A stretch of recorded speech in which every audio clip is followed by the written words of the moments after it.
Welcome to the Heroic Investing Show. As first responders, we risk our lives every day. Our financial security is under attack. Our pensions are in a state of emergency. A single on-duty incident can alter or erase our earning potential instantly and forever. We are the heroes of society. We are self-reliant and we need to take care of our own financial future. The Heroic Investing Show is our toolkit of business and investing tactics on our mission to financial freedom.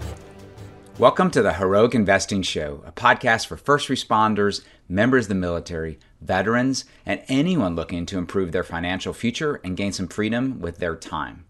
We teach America's heroes how to build passive income, build their startup business, and safely grow wealth through real estate and other alternative investments. We help current and prior first responders put protections, systems, and a team in place to help them build a life where they can focus on their passion, that service or product that they are uniquely gifted to share with others, making the world a better place for all of us.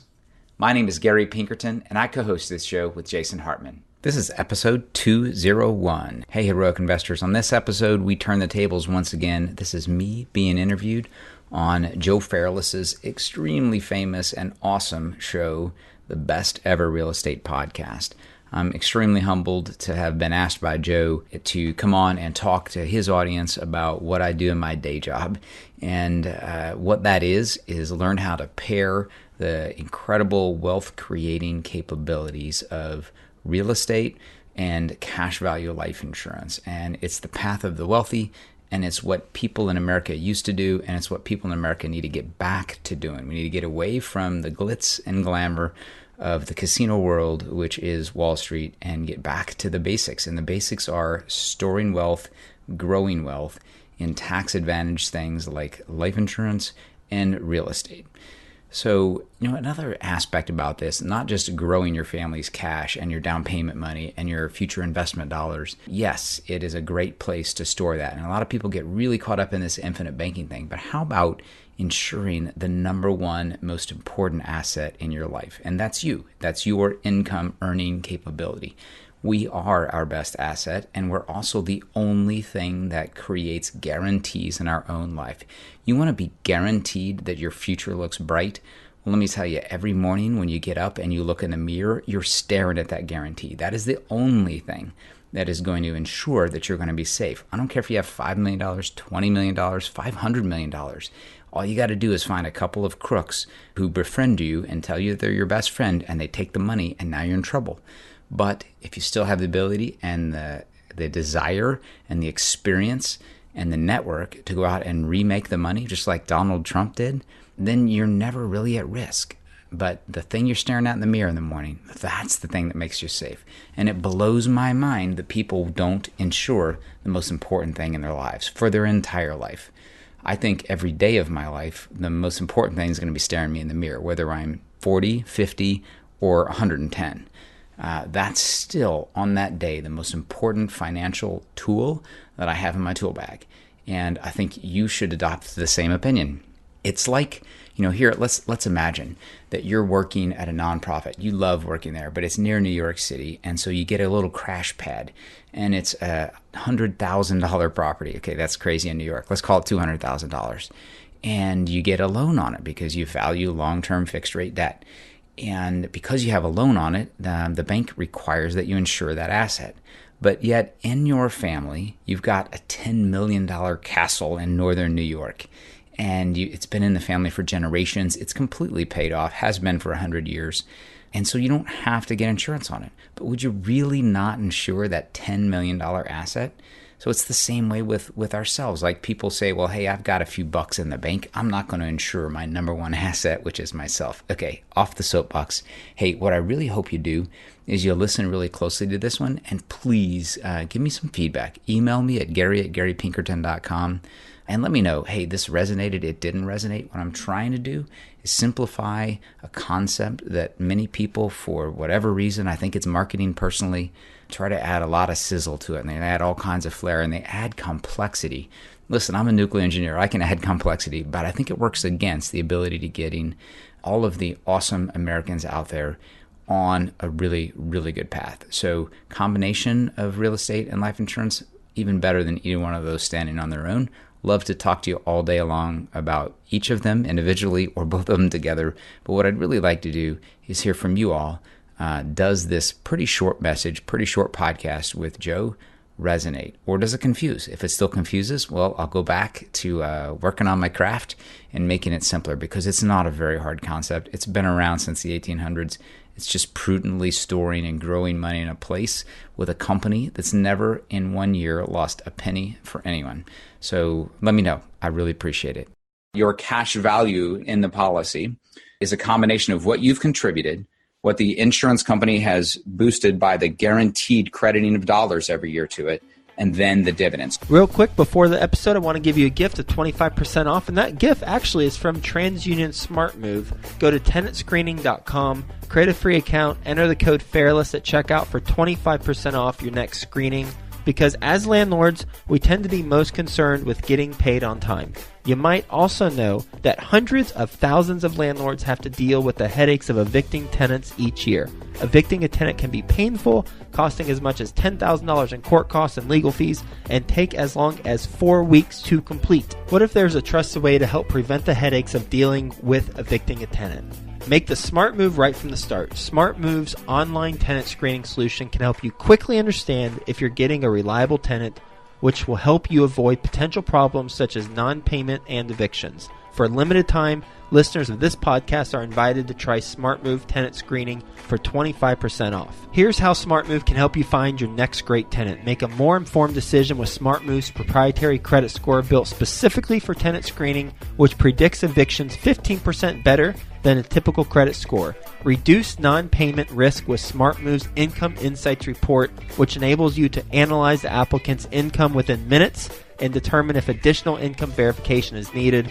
Get critical information quickly with a full credit report, criminal background, and eviction history report. With over 5 million screenings completed, SmartMove can help you make a better leasing decision for your rental property. If you own a rental property, SmartMove can help you identify the right renter from the start so you can avoid the problems of non-payment or evictions. Don't put yourself at risk. Go to tenantscreening.com, create a free account, enter the code Fairless at checkout for 25% off your next screening. With TransUnion SmartMove, you'll get great reports, great convenience, great tenants. Best ever listeners, how you doing? Welcome to the best real estate investing advice ever show. I'm Joe Fairless. This is the world's longest running daily real estate investing podcast where we only talk about the best advice ever. We don't get into any of that fluffy stuff.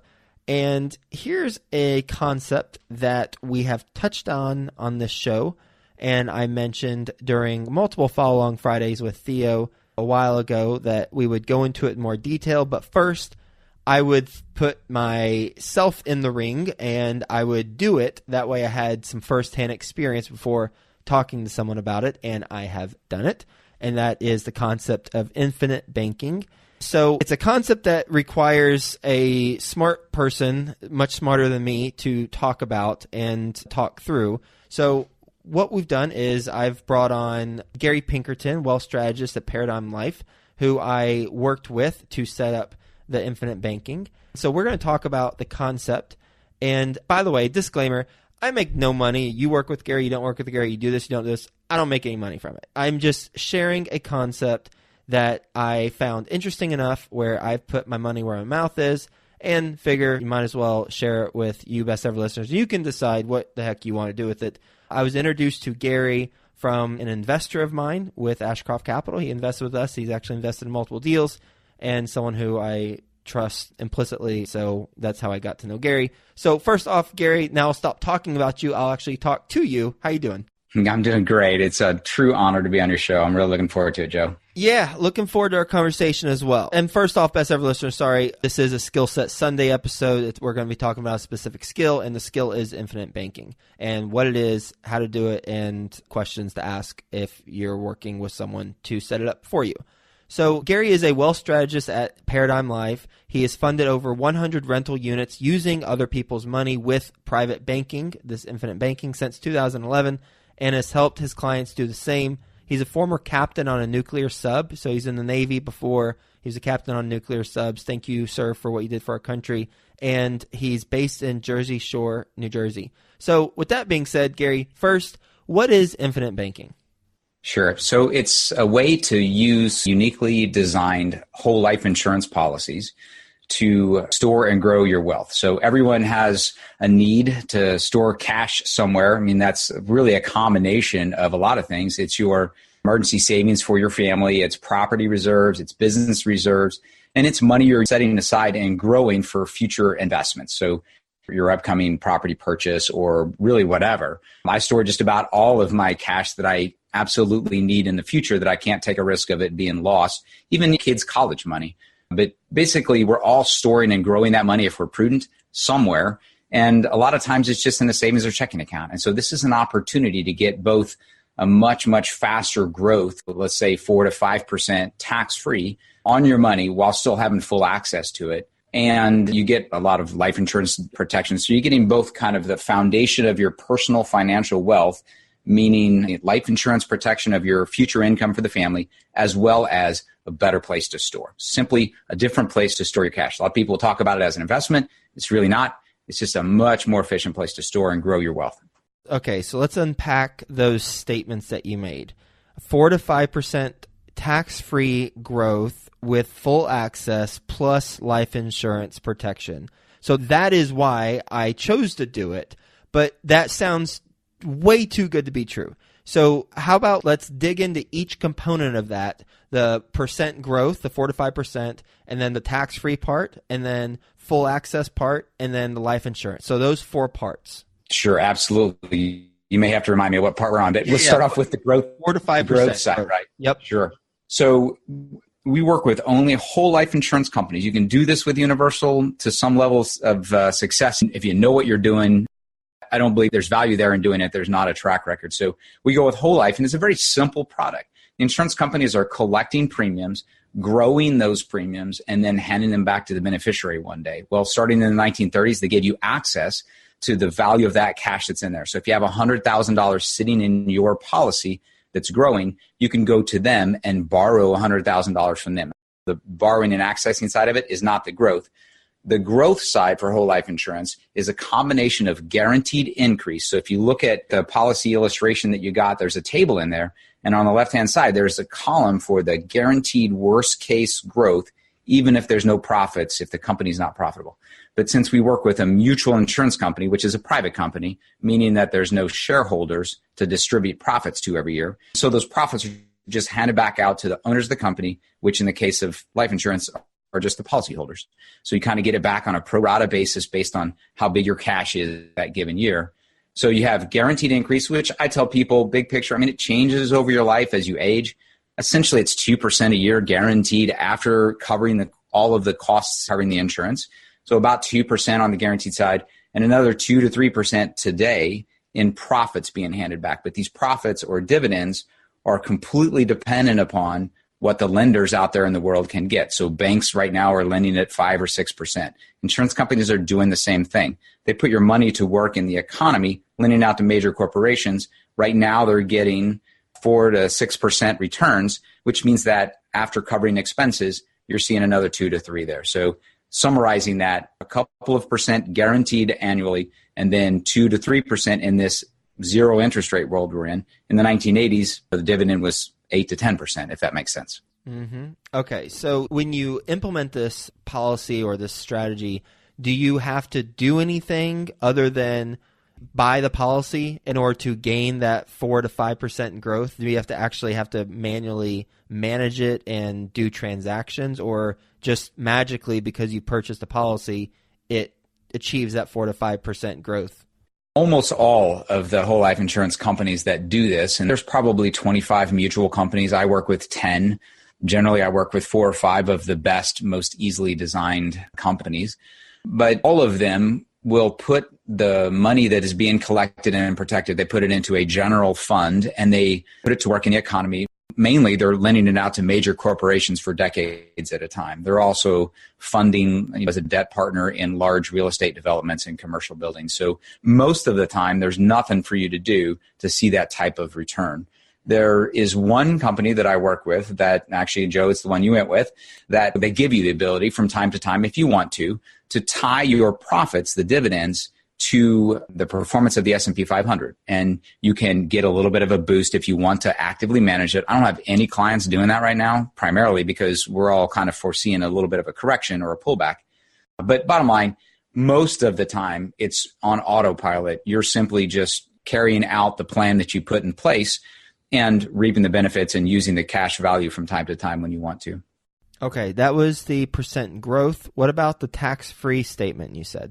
Sure. So growing inside, your dividends, the profits, will grow inside the policy without tax being applied. Now, if you physically withdrew them someday, and some people do, then you would be taxed. But there's a taxation for life insurance. It's really the only thing out there that enjoys this, and it's called first in, first out taxation, which basically means that if over time you've contributed $200,000 in contributions to this, then the first $200,000 you pull out would not be taxed.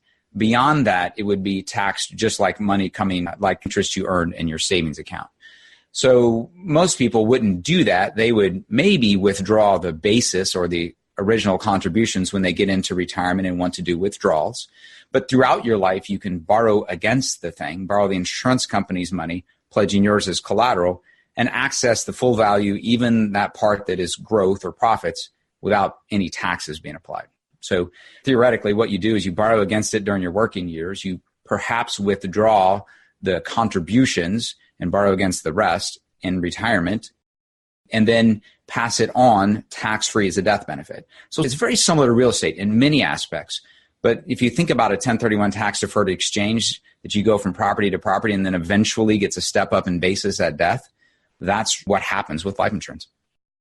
The full access part.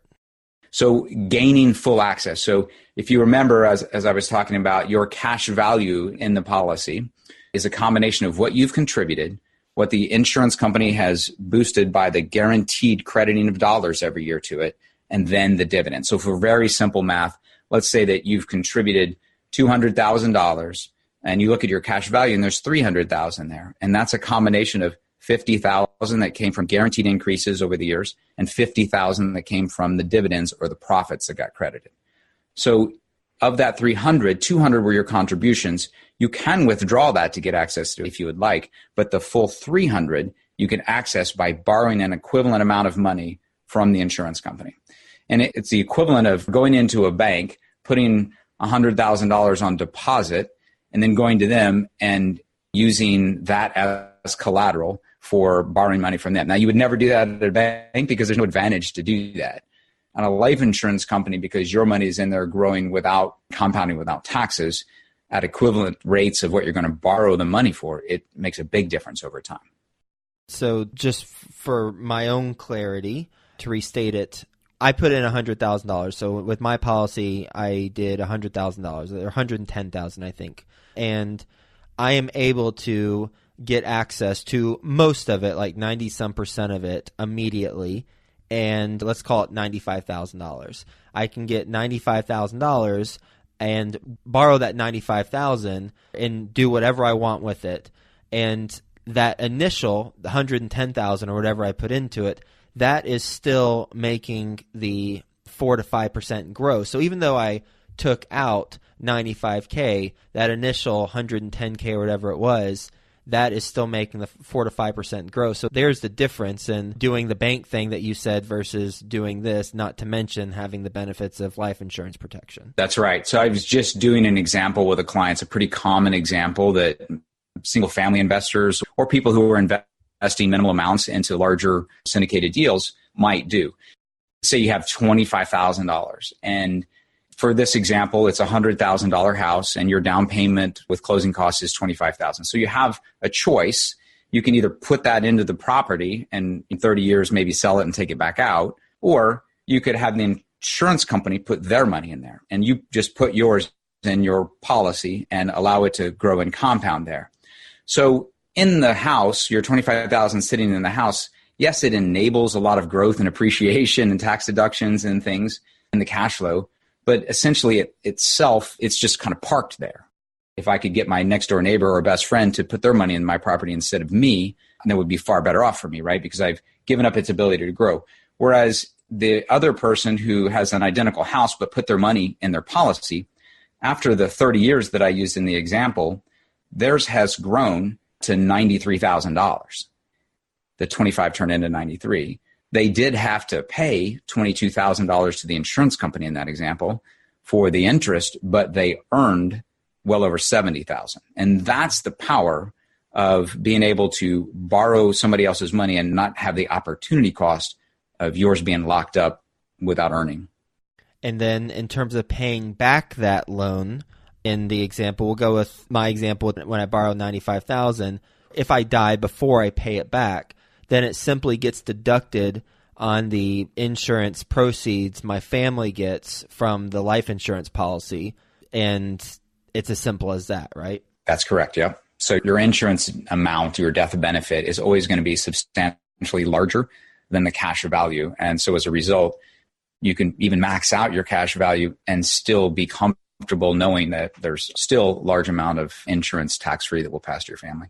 So the last part that you mentioned initially in our conversation is life insurance protection. We just touched on that, but anything else that you think we should talk about in terms of the life insurance protection? From time to time, I come across people who are single. They really don't have anyone that they want to leave it to. And sometimes they see that as a detraction from using this process. Like I would use it if there wasn't the life insurance.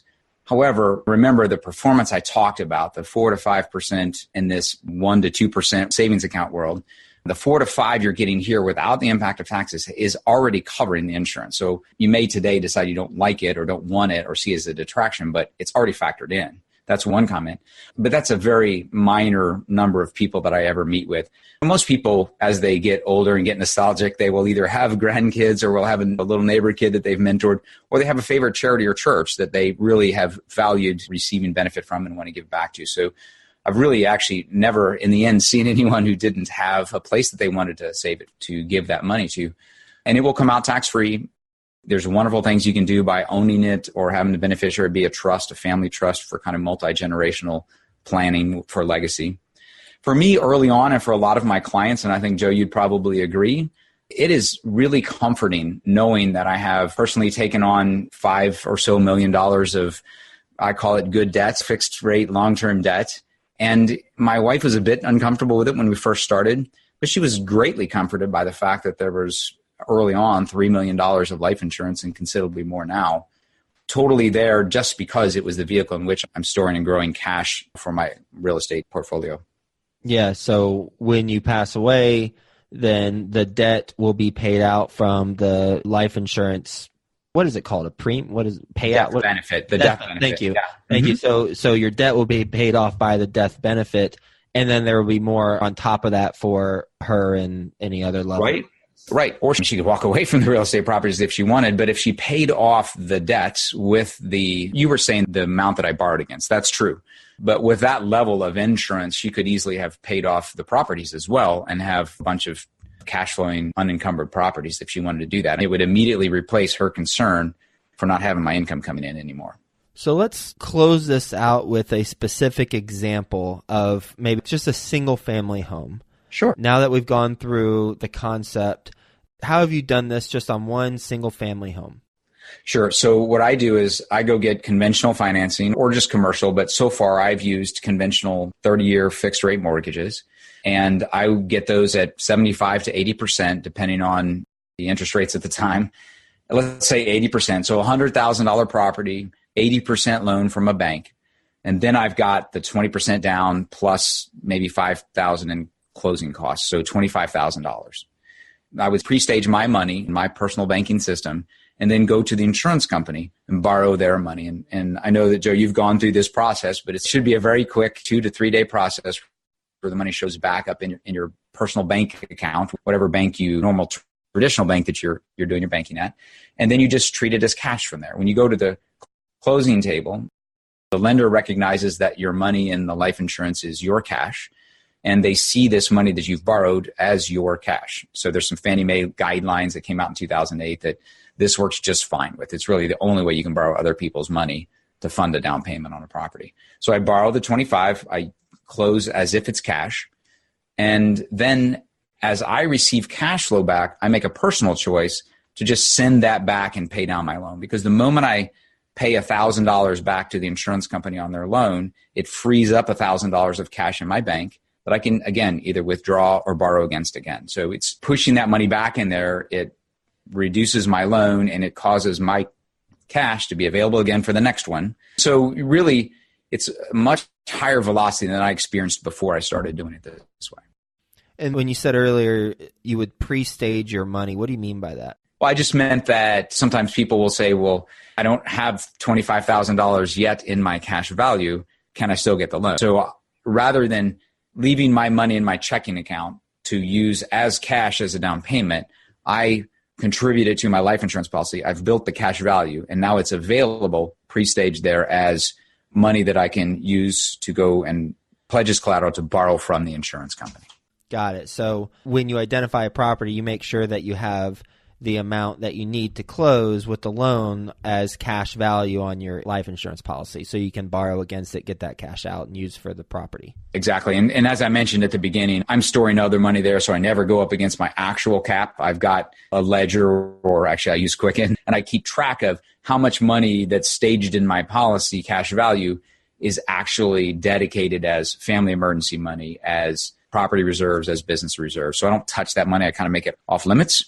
And then whatever's available as the remainder is my investment capital. What's a good rule of thumb, in your opinion, for what that percentage should be with available cash versus cash that, well, it's available, but you just don't want to touch? Yeah, so it's really not a percentage thing for me. It's just an actual dollar amount. So for me, I'm pretty conservative. So I actually use 6 months worth of my personal after-tax income. And then for properties, I used to use 4 months principal, interest, tax, and insurance. I've reduced that down to 2 months as I got over 10 properties. I just think it's unreasonable that they're all going to have the same problem at once. Mm-hmm. So I use 2 months there. And then for business reserves, it's highly dependent on what your business is like. I have about 5,000 marketing expenses every month or so. So I kind of hold that back in reserves to have it available. How can the Best Ever listeners learn more about what you're doing in Paradigm Life and Infinite Banking? Well, I would love for the Best Ever listeners to go to Gary at GaryPinkerton.com. And then they can also check out Paradigm Life specifically by sending me an email to gpinkerton@paradigmlife.net. And there's a tremendous amount of resources directly at paradigmlife.net for them. Cool. So the first one you gave was your email address, right? My email address, Gary at GaryPinkerton.com, and the website, GaryPinkerton.com, has a lot about me as well. Cool. Well, Gary, thank you for talking about a concept that I have read books on, I've interviewed people, and you explain it very thoroughly and in a straightforward fashion, which is necessary for something in my mind that's as so damn confusing as this. But once I started understanding it, it made a whole lot of sense, and so that's why I did it. Plus, as I mentioned at the beginning of our conversation, you were referred to me from a mutual friend who I greatly respect. I know he's financially savvy and connected, so he knows what he's doing too. Thank you for being on the show, and enjoyed getting a refresher for why I did this. And looking forward to continuing our friendship and enjoyed our conversation. So thanks for being on the show, and talk to you again soon. Absolutely. Thanks so much, Joe. Best Ever listeners, go get it. Thank you so much for listening. Please be sure to subscribe so that you don't miss any episodes. Be sure to check out the show's specific website and our general website, hartmanmedia.com, for appropriate disclaimers and terms of service. Remember that guest opinions are their own, and if you require specific legal or tax advice or advice in any other specialized area, please consult an appropriate professional. And we also very much appreciate you reviewing the show. Please go to iTunes or Stitcher Radio or whatever platform you're using and write a review for the show. We would very much appreciate that. And be sure to make it official and subscribe so you do not miss any episodes. We look forward to seeing you on the next episode.